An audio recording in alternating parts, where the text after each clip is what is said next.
Ljubitelji životinja, dobrodošao na kanal Kućni ljubimci TV. Ovdje je Mirko i sada ću ti otkriti kako zaustaviti povraćanje psa s 4 koraka. Postoji više razloga zašto pas povraća. Kako biste otkrili razlog zašto vaš pas povraća, pogledajte video u info kartici. Ipak, psi često povraćaju, to je uobičajena pojava, ali ako pas ne prestaje povraćati, tada savjetujem da brzo posjetite veterinara. U slučajevima kada želite prevenirati povraćanje psa kod ispijanja vode ili jela, tada postoje specifični postupci koje možete primijeniti. Pogledajmo 4 koraka kako zaustaviti povraćanje kod psa tijekom ispijanja vode i jela. Prvo, stavite posudu s vodom na površinu. Postoji više načina kako možete podignuti posudu s vodom na površinu. Prvi način je da nabavite posebni namještaj za pse koji ima 2 posude na površinu. Radi se naravno o posudi za hranu i posudi za vodu. Jednostavnije rješenje je da stavite posudu s vodom na stariji stolić ili stolac. Najvažnije od svega je da se posude nalaze na idealnoj visini. Koja je idealna visina na kojoj se trebaju nalaziti posude za psa?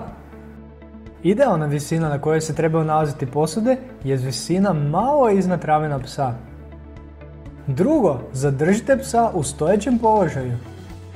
Nakon što je pas pojeo hranu, savjetujem vam da zadržite psa u stojećem položaju oko 10 minuta. Treće, usporite svog pohlepnog ljubimca. Ako vaš psić voli gutati brzo hranu i vodu, to može ponekad rezultirati povraćanjem. Razlog tome je što zajedno s hranom pas proguta i puno zraka i poslije dolazi do povraćanja. Dakle, kako možete usporiti pohlepnog ljubimca? Dodajte kamenje koje ne može progutati u posudu s hranom. Drugi način je da nabavite hranilicu za sporo hranjenje psa. I četvrto, potražite pomoć svog veterinara. Veterinar je stručnjak koji će vidjeti da li je za povraćanje psa kriva hrana ili možda i prisutnost parazita. Problem s hranom rješava se promjenom prehrane. S druge strane, paraziti poput glista uzrokuju iritaciju želuca, što može uzrokovati povraćanje. Kako biste saznali više, pogledajte u info kartici i ostale video zapise o povraćanju kod pasa, hrani za pse i kako se riješiti glista kod pasa.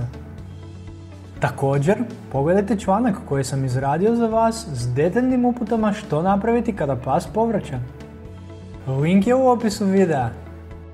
Ako vam je video bio koristan i dobar, kliknite like i pretplatite se kako ne biste propustili nove u budućnosti. Sačuvajmo naše kućne ljubimce zdravima i veselima, lijep pozdrav!